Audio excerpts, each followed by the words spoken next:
Are you in the habit of being perfectionistic or maybe just really critical of yourself when you mess up? You want to do things well, which is great. And you find yourself kind of trapped in this cycle where you beat yourself up when you're catching yourself not doing it great. Okay, well, you are in great company because I would say most Americans are like this, not just women in midlife, just like most of us have been socially conditioned for sure to do this. However, there's actually another component to this that loops us into this self-loathing, self-critical thinking, beating ourselves up that is in our biology. Did you know that? And it makes it particularly difficult for us to get out of this habit. So if you want to learn how to break the habit of being mean to you, keep listening.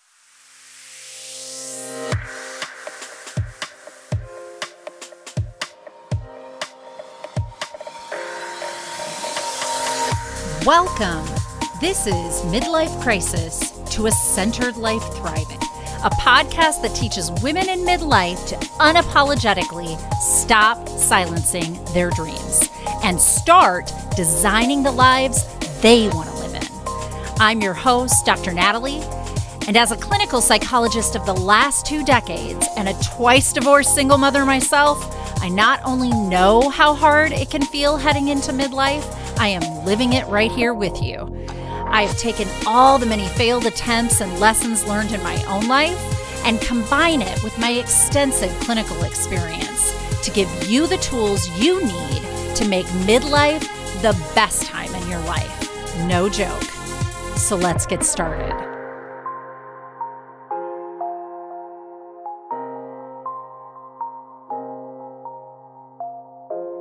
Welcome back, everybody. Okay, so I get to talk to you today. I get to sit down with my cup of ambition and have a little convo with you, which I am really looking forward to. I hope that you caught my last podcast where Amy, one of my former group coaching participants, did the midlife mastery evaluation process with me and demonstrated for all of you it's pretty harmless. It's actually really fun. You'll learn quite a bit of stuff, and I give you so much to work with.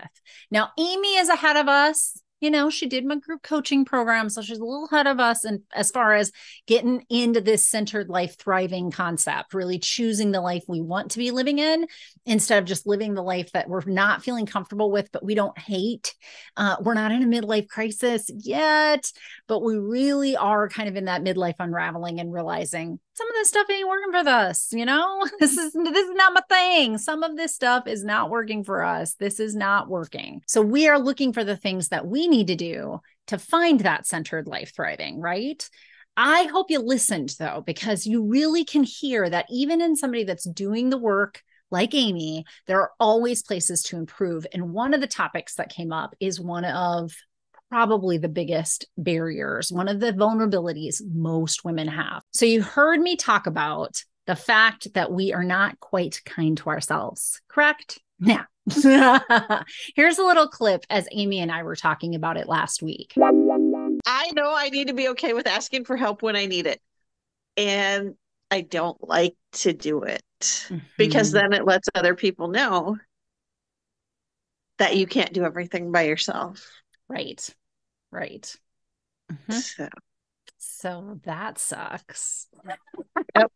And that goes back to, I call it a trauma response. And I think that little girls get taught this real directly when they're younger, that like, you should be able to do this on your own and that your worthiness is contingent on that. If you've had to ask for help to be a mom, to be a wife, to be a whatever you are in your life, you start to feel really self-conscious and like you're not mustering up in the world.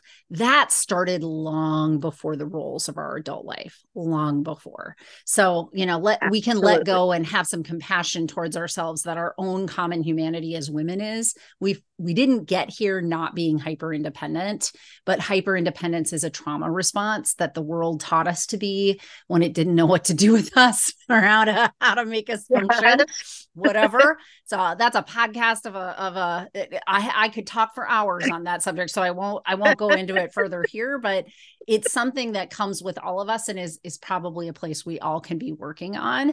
And what was beautiful is to see, yeah, you did know that. You also had self-awareness of it. Later in the document, I asked that question more outright, and you answered that saying, yeah, absolutely. This is an area of growth I would like to see myself work through. So props. All right. So then we got to self-compassion, where, for somebody who's been through one of my programs, I was actually pretty happy to see I had seen some improvement. I didn't have you guys take questionnaires like this prior to my group coaching. I probably will from this point forward have something similar from my group coaching packages so that I can monitor kind of where were you in the beginning and at the end.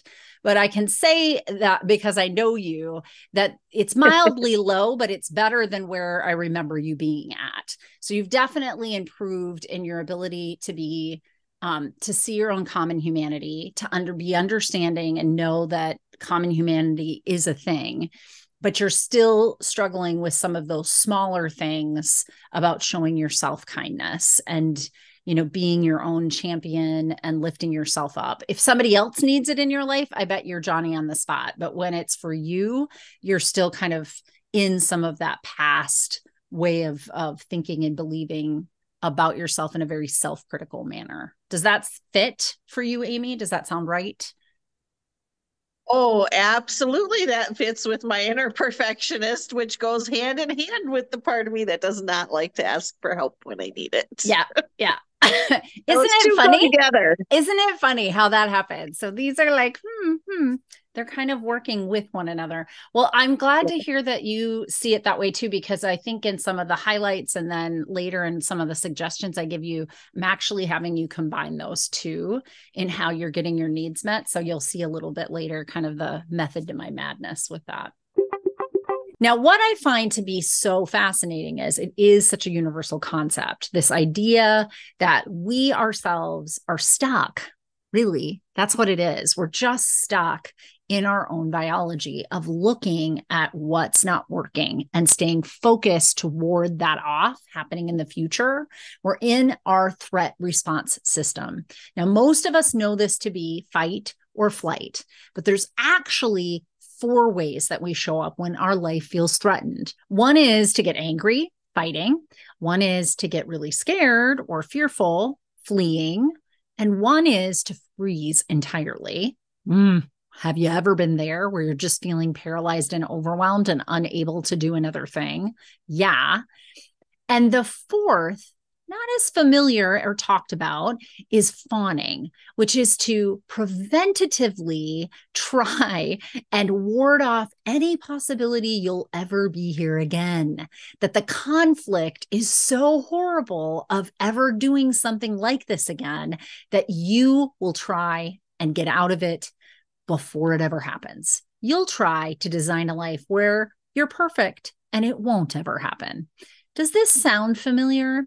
Now, this shows up most frequently in relationships. I'm not going to talk about that aspect of it today. Actually, the way that I want to talk about it is a fawning response that I see happen for a lot of women.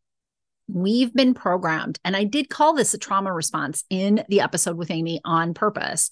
We've been programmed from a very young age to believe that any fault that we engage in is a critical mistake that shows that we're not worthy and that our job is to course correct that. Our worthiness itself is coming from our merit, our ability to do the thing that we're being asked to do and do it the best. But here's the thing, with 8 billion people in the world, are all of us going to do it the best? Right. Like that's not even a thing, people. Are we going to do it 8 billion different ways? Absolutely. But are we all going to do it the best? No. And so perfectionism is actually a trauma response that I think is a derivative of that fawning threat response. So our nervous system is interpreting that there's a threat in our environment. Our making a mistake is considered that threat. And our learning to be super uncomfortable with that over time has really been about our programming fond response to deal with that threat. So we take it another level. We not only know in the moment that we did something wrong and get hypercritical, we learn the behavior of hypercriticalness, the inner mean girl that you've heard me talk about before. We learn that skill set as a way of warding off any future mistakes as well. And we think that in beating ourselves up, that over time will prevent the possibility of any conflict from happening. Now, the other side of this fawn response is that we're doing this to prevent any kind of conflict down the road interpersonally with other people. We don't want to show up in mistake, not perfect. And so we're trying to course correct what we're doing wrong. We actually are taking on some of those fight responses because we've become really critical, really mean to ourselves, honestly. But all of this is taking place in our own polyvagal nervous system biology. And we don't have a lot of control over the fact that we're biologically wired to show up in this way. So here is where I teach some tricks in my courses under growth mindset. I want us to actually link the biology response to a new response. So I can't get rid of what is millions of years of DNA writing. I know that your body will physically think of it as a threat when we show up in mistake. We have kind of that internal discomfort, feeling shameful, feeling guilty, feeling dumb, and that's going to happen. But now I want you to use that as your body cue to shift into a new way of doing things. Are you liking what you're hearing today in this podcast episode? Oh, I am so glad. I love being able to really touch people in a place where they need the help, right? So I have two requests of you. The first one, could you just think of one person in your life that also could hear this message? I bet you could. And what I'd ask you to do is when you're done listening today, why don't you just take the link and send it to that person, right? Let them have a chance to also gain from this the way that you are today. And then the second thing that I would request that you do is make sure that you're following me where you get your podcasts. Like, comment. I even on Spotify have questions each and every week. Use any of those outlets because it does help me help you. What I gather from that information is what you want to hear about. And then I make sure that these podcasts are relevant to what your needs are. The new way of doing things is to try and become the most excellent version of you ever, which is a growth mindset. Perfectionism is a fixed mindset. It believes that underneath it, there is a right way and a not right way. And that perfectionism is when we arrive in that right way and stay there statically. There's no room to wiggle. There's no room to grow. There's no room to evolve or add new things. Perfectionism is a false belief that there's a place to arrive that's right. I think a more evolved way of being is to think about it as excellence. That if you want to be the best version of yourself every day, you can do that. And the growth mindset and to this is tomorrow you can be a better version. And the next day, a better version. And the next day, a better version. And on and on. So what I want you to try to link it over to is this idea that I can be responsible in today to be as excellent as I possibly can based on what I know and also learning at the same time so that I can be a better version the next day. This allows for mistake. This allows for learning. If in this moment, I am not doing it the right way, I'm learning and evolving towards a righter way to do things. And so my version today did it this way, course adjusted, and tomorrow did it this way. Tomorrow, I'm a little more excellent than I was today. And that's exactly what I want you to do. So this kind of growth mindset really needs those biological underpinnings, those feelings of discomfort, those inner mean girl parts of us to come out. And they are the announcement that we're trying to go back into that survival mode. But survival mode is not thriving mode. Okay. Starting to get how all this weaves together. Survival mode means I'm just living to live another day. Thrival mode is I'm living to be a better version of myself in every moment as I keep evolving. So what I want you to do is hook the feeling of inner mean girl, shame, I did it wrong. I don't like this. I want you to hook that as the precipice to move into that thriving mindset. So instead of fawning and trying to prevent any conflict from ever happening again, because I'll just do it the right way and I won't do it not right ever again, what you're doing is I didn't do it as well as I'd like to do it today, but I did it the best that I could with what I had for today. And now I know something different. So tomorrow I'm going to do this differently. Do you see how that evolution happens? It's really quite unique. Now, if you've listened to me for any length of time, you know that this is an effortful process. So what do we do with all of these big perfectionism feelings? What do we do when our inner mean girl is so stinking loud? Well, you heard me talk with Amy this month about this. I wanted her to start to work on acts of self-kindness. I find this to be one of the most brilliant antidotes to the idea of self-critical thinking. And it's definitely not in the content. It's in the intent that we come out being self-kind. Kindness is an action. It's not a thing that you can touch and feel in the same way as, say, a piece of paper is. Kindness is an action word. And to be kind means that you're always thinking about the intention. Now, I had a podcast not too long ago where I talked about this idea of us loving ourselves. You can go back to that core, right? We can go back to really feeling at our center that our whole job in this world is to love the being that we were given, this soul, the one soul we were given control over completely. I'm going to come back to her. That's the version of me, that Natalie, that I need to take care of and do the things to make sure that she is best suited to do the work, the effortful work of changing from perfectionism over to excellence, driven towards excellence, the fixed mindset over to the growth mindset. So what I need to know is what she feels is kind. I've got to have a relationship with her. I have to know what it makes her, if you listened to Amy and I talk, Amy framed it as what does today me need to do so tomorrow me feels like she got something that worked for her, that her life got more functional. What does today Amy need to do to serve tomorrow Amy in such a way that life gets a little easier? That's an act of kindness, right? So you're thinking to yourself, all right, I have all of these things on my plate, all these irons in my fire. What do I know that today me has it within her capacity to handle, to do, to add on that would make tomorrow me or later me feel like, oh, what a breath of fresh air. Now, I see stuff like this on the interwebs all the time. In fact, I just recently was reading an Instagram feed of somebody that I follow, and the way they were talking about this was around travel. That before they leave for travel, they're always really big on making sure the house is clean, that, they're going to come back into a house that is organized where things are supposed to be.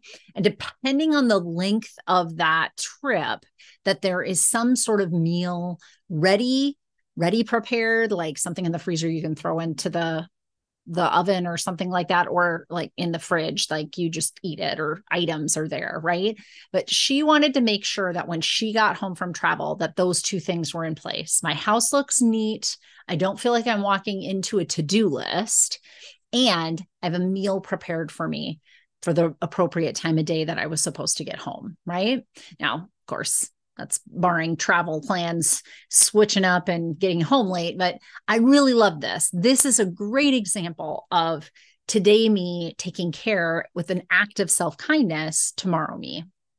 And just looking at my situation and making sure the intention behind it is to make future me have just a little relief, just a little kindness, just a little something in their life that makes life feel like, oh, this is it. This is it. This is what I want.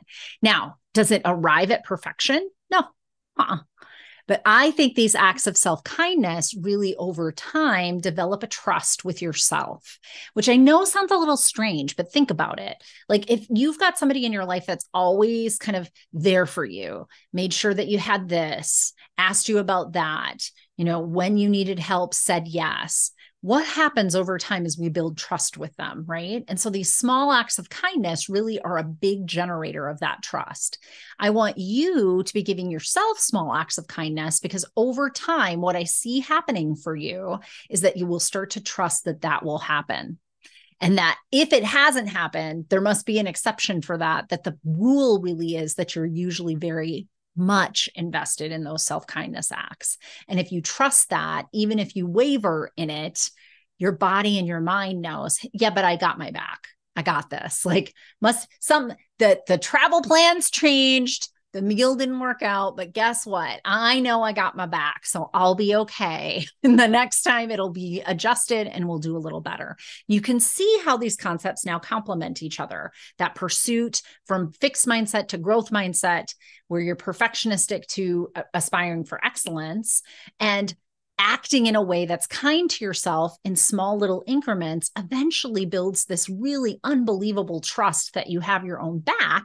And then you can be more flexible, more agile. And ultimately, both of these are helping with that agility, that mental and emotional agility to kind of flex through life, no matter what life decides to throw at us, right?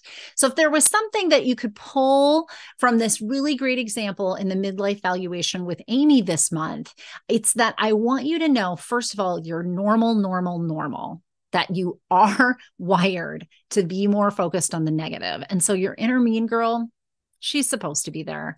But instead of hating her and pushing her away, let's just use her voice, loud as it is, as a cue to move into trying to act in a way that you're challenging yourself towards excellence instead of perfectionism. Perfectionism is fixed and unattainable. And it's part of that nefarious way that I think I've talked about this in an earlier podcast, but capitalism is always trying to breed not enoughness. I had a car once. Beautiful car, loved its color, loved every part of the inside of that car, except for one thing, cup holder. Every time I used that car, cup holder bothered me, which made me continue to want more and look for another car. This is the nefarious way that our society has programmed us, is that we're never enough. It's not enough. We're not going to get enough. And we keep pursuing happiness outside of ourselves. That isn't what I want for you. I want you to know you love you. You take care of you, and you're always here for you. And so breeding that with these small acts of self-kindness really helps us solidify and be able to do the effortful work of moving from that perfectionistic attitude, that mean girl attitude, into she's my cue to go here, where I am actually going to celebrate my failures. I'm going to celebrate my falling down because it's part of my learning, so that tomorrow I can be a better version of myself. And the next day I can be a better version of myself. So hopefully these two little tricks put in combination with what we've talked about as far as staying anchored in that idea of self-love are going to help you on your journey to learning to love your story and find that centered life thriving. I'm just so grateful that you are a loyal listener and that what I'm delivering here is something that you want to be listening to each and every week. There are just other ways that you can be working with me through learntoloveyourstory.com, and I want to make sure that you know what those are. Now, for starters, all of these are links that you would find in the notes for every single podcast. And if you found me in a post on learntoloveyourstory.com, all of these links are there as well. But there are 3 ways that you can work with me. The first, and the one that I really strongly recommend, is join my Facebook group, join my community. This is a place where we can all talk with one another about what you're hearing me put out on podcasts, write in my blogs, and you really get some support, some community around making change, working towards that centered life thriving that you want. The second thing is I have a whole set of courses online, all there, right there for you, that will teach you and walk you through with workbooks, with guided meditations. So if you haven't seen that, you should at least go over and browse. And then my last and my favorite way is to meet with you one-on-one. I do a free consultation for an entire hour. It's called a midlife valuation. And that's what we're going to do. We're going to look at the value of your midlife. We're going to compare that to the goals that you have for yourself. And we're going to help you come up with a plan where there's gaps there. And it's all free to you. So these are the 3 ways to get started working with me in another way if you're loving what you're hearing on the podcast.